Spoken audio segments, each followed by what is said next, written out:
nutricionista, especialista em fitoterapia, mestre e doutora pela Unifesp.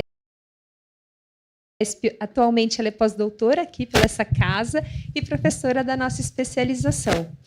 E eu tenho muito orgulho de dizer que elas trabalham comigo, que o trabalho que elas irão apresentar hoje é o fruto do TCC delas, que está publicado, e elas vão contar um pouquinho essa história. Sejam bem-vindas, meninas. Obrigada, pessoal. Obrigada, professora Ana, pelo convite, né? Antes de tudo, é sempre uma honra estar aqui. A gente estava aí do outro lado antes, né? E agora a gente está aqui compartilhando um pouco do nosso TCC. Então, eu vou falar um pouco sobre mim, eu vou me apresentar, mas depois eu vou passar a palavra para a minha colega Jéssica, que vai começar a apresentação. A gente vai apresentar em dupla, juntinhas, assim como a gente fez o trabalho, porque ela foi meu suporte durante toda a especialização, que é um processo de formação importantíssimo, né? Para mim, que sou nutricionista, e preciso dessa habilitação para poder trabalhar com fitoterapia. Então, é uma ferramenta fantástica que a gente tem como Nutri e que a gente não tem conhecimento, né? É difícil de aplicar. Então, durante toda a minha pós-graduação, eu trabalhei com plantas medicinais e alimentos funcionais, e a gente não tem muita noção de como se prescreve, como que eu faço para trabalhar com isso. A gente sabe a importância deles na saúde e na nutrição, mas, às vezes, a gente não sabe como usar como ferramenta. E a especialização de fito trouxe isso para a gente. Então, eu vou deixar a palavra com a Jéssica, ela vai começar a nossa apresentação e depois eu continuo. Obrigada a todos. Obrigada, professora Ana, pela oportunidade. Prazer para todo mundo. Meu nome é Jéssica. Eu sou biomédica de formação, né? Mestre em ciência aqui pela faculdade, como a professora já me apresentou, e também fitoterapeuta aqui também por essa universidade. Trabalho já com a professora Ana há cerca de 4 anos, né? A gente está aí trabalhando como pesquisadora no Laboratório de Produtos e Derivados Naturais, né? Que fica aqui no Departamento de Técnica Cirúrgica. E eu queria começar perguntando para vocês: quem gostaria de perder uns quilinhos? E a gente queria uma pílula mágica para poder emagrecer tomando uma vez e resolver os nossos problemas, não é? Então, eu vou apresentar para vocês a silimarina no contexto da obesidade. Mas eu já adianto que não existe pílula mágica para poder perder peso e que muito dificilmente a gente vai chegar nesses tratamentos mirabolantes que causam aí uma perda saudável de peso, né? E chegar nos nossos objetivos aí de ficar uns quilinhos mais magrinhas. Mas a gente tem aí algumas coisas que nos ajudam nesse processo, né? Que fazem parte de outras coisas, de outras intervenções, mas que acabam ali auxiliando a gente nessa perda de peso também, ou ali no contexto da obesidade. Então, eu vou trazer para vocês, nessa primeira parte, uma leve introduçãozinha sobre o que é a obesidade para a gente. Então, vamos começar mostrando o que a Organização Mundial da Saúde fala a respeito da obesidade, né? Lá pela década de 90, depois dessa década, a obesidade ela meio que mais do que dobrou na população, né? Cerca de 1 a cada 8 pessoas está acima do peso ou com algum tipo de obesidade, né? Mas um dado preocupante também é que quase metade da população está aí acima do peso. E as crianças têm seguido esse ritmo aí de ganho de peso, né? Ela classifica o índice de massa corpóreo adequado abaixo de 24, de 25, né? E uma pessoa com sobrepeso vai ter ali o índice entre 25 e 29,9. E acima disso já é considerado algum tipo de obesidade, né? Obesidade de grau 1, grau 2 e até obesidade mórbida.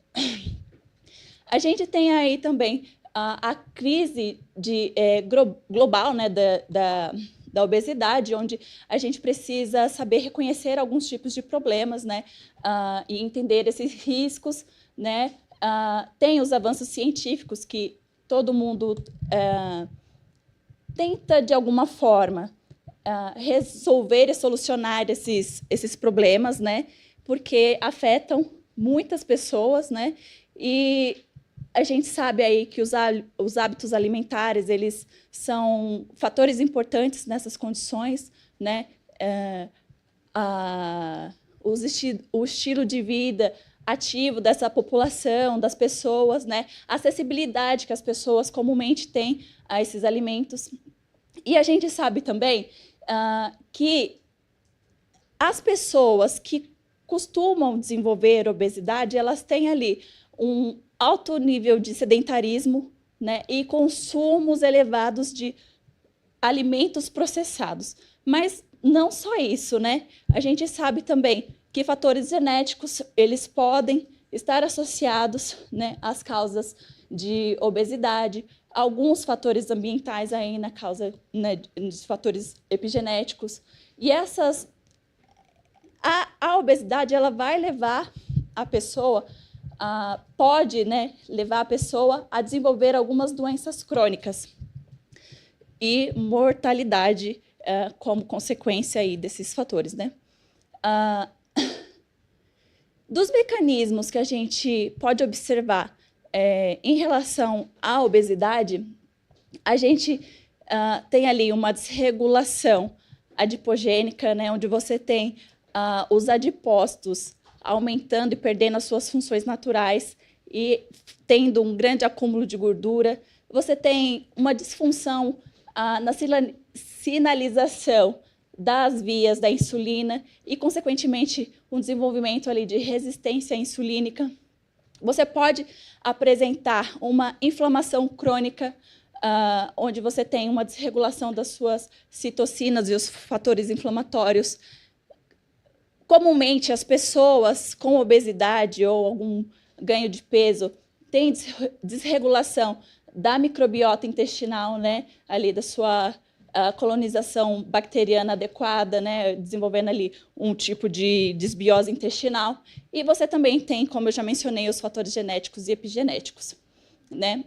Você pode ter também fatores socioeconômicos associados a esse grau de obesidade, onde pessoas, isso não é uma regra, mas pessoas com baixo acesso à escolaridade ou uma alimentação adequada também podem ganhar peso por estar comendo alimentos ultraprocessados e não têm acesso a um tipo de atividade, exercício físico, porque é mais fácil, a rotina é muito corrida e você acaba se desleixando um pouco, né? E associado a isso, você pode desenvolver ali alguns riscos de doenças crônicas que não são transmissíveis, né? Como diabetes, doenças cardiovasculares, doenças vasculares de modo geral, né? A doença hepática gordurosa, que vai trazer ali um aumento de gordura no fígado, né? Esteatose hepática, algum tipo de cirrose, síndrome metabólica, onde o paciente precisa ter um conjunto de fatores para ser diagnosticado com síndrome, né? Por exemplo, uma diabetes, uma hipertensão, um aumento de peso, IMC acima do permitido, também para ser considerada uma síndrome metabólica. Alguns distúrbios respiratórios, como asma, apneia do sono, né? Pode ser ali também um fator, e doenças osteoarticulares, né? Por conta da sobrecarga do corpo e dos impactos causados ao longo do dia a dia mesmo, de locomoção, essas dificuldades de conseguir o próprio esqueleto aguentar, né, ali o desgaste do dia a dia. Interessantemente, as doenças não transmissíveis, dessas associadas à obesidade, 17 milhões só nas doenças cardiovasculares foi determinado aí pela Organização Mundial da Saúde na população geral, e 25% de esteatose hepática dentro da população mundial. Diabetes tipo 2 também aí, olha, em 400 milhões de pessoas no mundo com diabetes tipo 2, e doenças e mortes por doença crônica não transmissíveis, beira aí 74% das pessoas que acabam morrendo, né? Então, são fatores importantes para se observar e tratar e olhar com carinho, né? Das consequências metabólicas que a gente pode observar na obesidade, você tem ali inflamação crônica, onde você tem aumento das suas citocinas pró-inflamatórias e diminuição de citocinas anti-inflamatórias, né? Você tem aumento do estresse oxidativo, que vai causar ali uma irritabilidade celular dos tecidos, as doenças hepáticas, doenças cardiovasculares, alguns tipos de câncer, como o colo retal, câncer do cólon, câncer de mama e vários outros que podem estar associados a esses riscos. Mas como essa aula é de fitoterapia, a gente gosta de um fitoterápico, a gente encontra maneiras de aliviar os sintomas, reduzir ali o máximo de efeitos colaterais que a gente consegue através da fitoterapia. Nenhum tratamento ele é único, isolado, exclusivo. A gente, da fitoterapia, gosta de uma abordagem muito multiprofissional, como todos os profissionais aqui já falaram anteriormente em outras aulas, por conta de que nós entendemos que a gente não consegue fazer as coisas sozinho, a gente precisa um dos outros, porque nós temos as nossas limitações dentro de cada área, né? E, apesar de que a silimarina é a estrela deste trabalho, a gente tem outras plantas, que eu vou mencionar brevemente, que ajudam e auxiliam na perda de peso, na desinflamação, no tratamento das doenças metabólicas, em tudo. É tudo um complexo, né? Você tem que fazer associação de várias coisas muitas vezes, você tem que usar várias abordagens, e você tem ali também a Camellia sinensis, a cúrcuma longa, a Gracínia camboja, que são plantas que vão atuar junto ali com o Silibum marianum na adipogênese, melhorando a adipogênese, né, fazendo ali a redução de lipídios, uma modulação nessa questão de perda de peso, certo? E nós vamos falar também da silimarina, que é o fruto do nosso trabalho. Exatamente. A partir daqui sou eu que falo. E a gente vai falar um pouco sobre a silimarina, né? A gente vê que a obesidade é realmente um problema muito grave, como a Jéssica colocou aqui. Um problema de saúde, ele vai para além da estética, né? A obesidade não é só uma questão de peso, mas também é uma questão de saúde, de qualidade de vida, de longevidade. E a gente sabe que é importante ter esse combate, e a gente ainda não tem essa solução tão mágica. Então, a gente foi fazer um levantamento de revisão aqui sobre a silimarina, que é a nossa estrela de hoje, nesse dia de fitoterapia. E aqui a gente tem duas fotos lindas que mostram a planta de onde se é extraída a silimarina. Então, ali a gente tem fotos do cardo mariano, né? A nomenclatura dele é Silibum mariano, mas ele é mais conhecido pela nomenclatura popular de cardo mariano. E a silimarina é extraída das suas sementes. Então, a gente tem aqui essas fotos lindas que foram cedidas pela professora Ana. Essas são cardos marianos aqui do nosso horto, né, que a professora cuida com tanto carinho e plantou, e cedeu essas fotos para que a gente pudesse fazer essa publicação. E ali a gente tem as estruturas moleculares dos principais componentes da silimarina. Então, ela é um complexo de flavonolignanas, e a gente tem silibininas, isosilibininas, silicristinas e silidianinas. Essas partes são as partes mais complexas, né? Toda vez que a gente olha uma estrutura química, a gente fica um pouco assustado. Mas é importante saber que elas atuam em conjunto e elas vão entrar em contato com o nosso corpo e elas têm atuações moleculares. Então, por isso a gente quis trazer essas imagens das moléculas. Então, a partir daqui, a gente vai falar um pouco sobre qual é o valor da silimarina dentro da fitoterapia e por que ela é importante, porque a gente escolheu estudar, afinal, né, essa planta de tantas plantas que a gente tem à disposição. Porque ela tem o seu uso medicinal já tradicionalizado, ela tem outras propriedades nutricionais, e, além disso, ela tem uma distribuição geográfica grande. Ela já é bem conhecida como fitoterápico, então ela já está disponível nas farmácias e muita gente já tem acesso a esse tipo de suplemento fitoterápico, medicamento.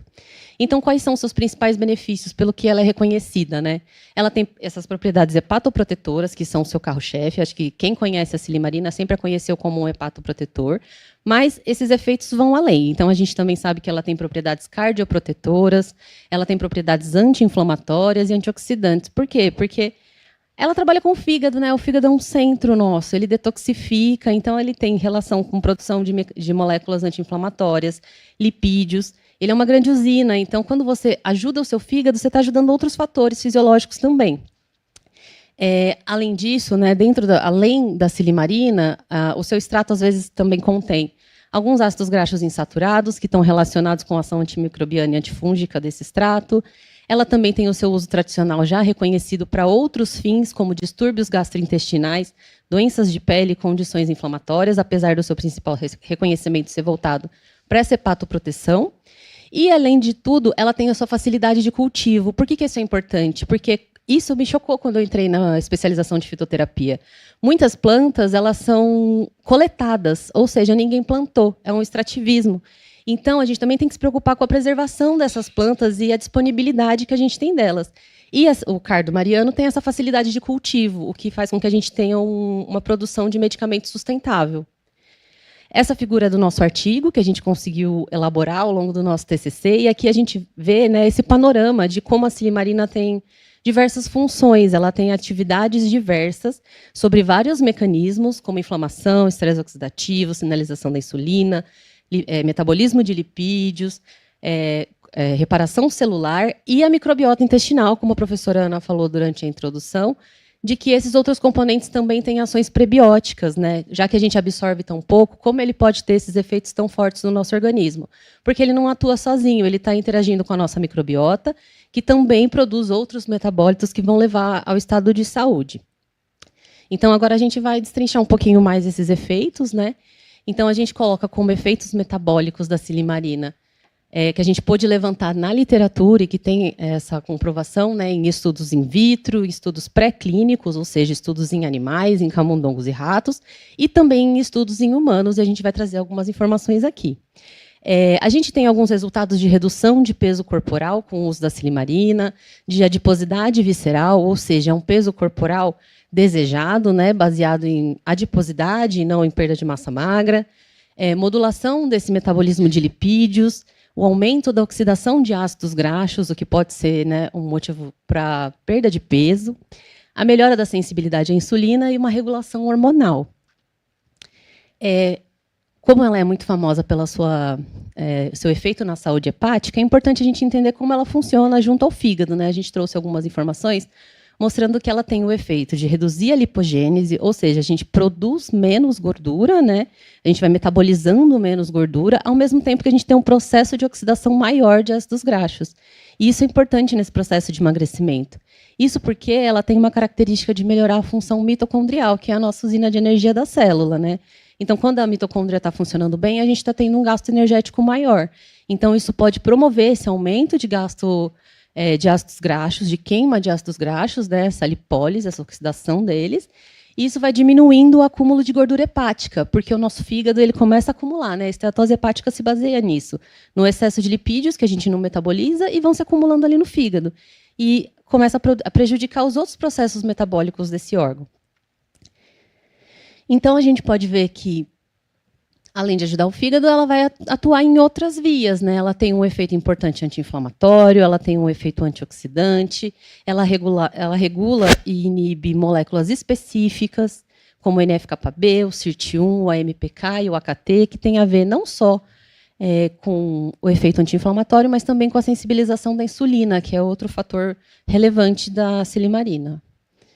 Então, aqui a gente pode ver que dentro da proteção hepática, né, a gente tem, indo mais a fundo dentro das moléculas e do que está acontecendo dentro do nosso tecido, uma inibição de NF-κB, que é um fator de transcrição, que é responsável pelo processo inflamatório. Então, a gente reduz esse marcador e a gente também reduz o processo inflamatório, que culmina na produção do TNF-alfa. Então, o NF-κB leva à produção dessa citocina pró-inflamatória, a gente reduz os dois, ao mesmo tempo que a gente estimula vias de sinalização antioxidantes, né, fazendo a reparação da nossa célula e protegendo a nossa célula contra o estresse oxidativo, né, o dano das espécies reativas de oxigênio.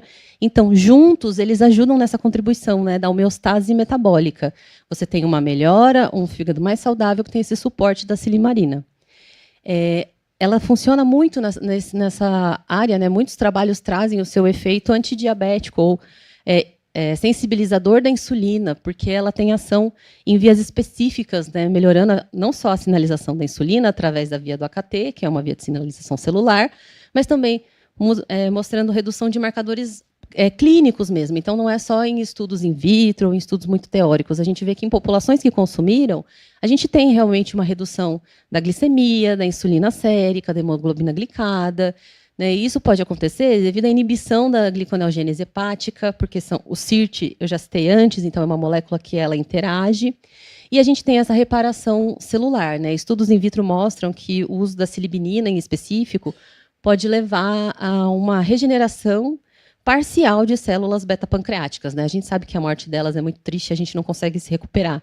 Mas a gente pode ter uma inibição e uma melhora, né, dessa perda de células beta-pancreáticas. Então, muitas vias se encontram para que a gente tenha realmente um metabolismo lipídico mais eficiente no fígado, né, através de muitos marcadores que estão relacionados. Então, a gente tem o citocromo P450 envolvido, a gente tem outros receptores e fatores de transcrição que são estimulados, inibidos, tendo a sua expressão inibida ou reduzida para que tenha uma menor produção de lipídios, menor acúmulo de gordura hepática, né, redução da esteatose hepática. Então, a silimarina tem essa atuação específica. Né? A gente vê que ela realmente tem uma modulação significativa desses receptores e fatores de transcrição celular. Isso dentro da literatura. Então, ela tem um respaldo científico nesses efeitos. Aqui a gente trouxe alguns estudos do nosso grupo. Né? A gente escolheu a silimarina também porque é um fitoterápico que está presente na nossa prática, na nossa rotina. E a gente teve um estudo de suplementação que envolveu um nutracêutico com silimarina. E a gente viu uma redução dessas enzimas hepáticas. Né? Olha o efeito dele hepático aqui aparecendo. A gente teve pessoas com sobrepeso e obesidade sendo suplementadas até 180 dias com esse suplemento. Eles não tiveram mudanças do estilo de vida. E a gente viu essa redução de enzimas hepáticas, que são fatores que mostram esse dano hepático, essa possibilidade de esteatose hepática. Então, se a gente reduz, a gente tem um fígado mais saudável. E a gente também teve a redução dessa razão entre as duas enzimas, né, que são a TGO e a TGP aqui, como a ST e a LT, que também é um marcador de proteção cardiovascular. Ou seja, a redução dele também levou a uma maior proteção cardiovascular, né, uma redução do risco cardiovascular desses pacientes, desses voluntários do estudo, sem que tivesse mudanças significativas de estilo de vida. Lógico que as mudanças de estilo de vida são essenciais quando a gente fala de qualquer tratamento e da terapêutica, né, principalmente nos casos da obesidade, que foi a nossa doença-alvo. Né? Então, a gente pensa que, se sem a mudança de estilo de vida já foi possível, associado a mudanças de estilo de vida, né, a cápsula mágica que a gente queria achar, na verdade, é a mudança de estilo de vida. Então, a gente já tem aqui alguns resultados da silimarina. Para além disso, né, do óbvio, que era o fígado, que todo mundo já sabe, pelo qual ela já é famosa, a gente tem aqui um outro trabalho nosso que trouxe a mudança da microbiota, ressaltando o que a professora Ana já tinha falado aqui no começo. Né, nem todo prebiótico é uma fibra. Ele pode realmente ser um outro composto que está interagindo com a nossa bactéria, com a nossa microbiota, já que ela é tão rica e ela não é metabolizada. Muito fica ali à disposição dessas bactérias. Né? E a gente observou, na mesma fórmula nutracêutica, que com a silimarina a gente tinha uma melhora muito mais pronunciada. Então, a gente teve uma mudança aqui da razão entre os filos principais que a gente conhece da nossa microbiota, que são os Firmicutes e Bacteroidetes. Né? Eles eram antigamente muito colocados como opositores, um é bom, o outro é ruim. Hoje a gente já sabe que isso não é exatamente assim, mas a gente sabe que eles são importantes e que o desbalanço entre eles leva ao desequilíbrio da microbiota. E nesse trabalho a gente teve um aumento de bacteroidetes com a suplementação da silimarina e uma redução de firmicutes, o que mostra uma tendência de melhora dessa microbiota, né, mais saudável.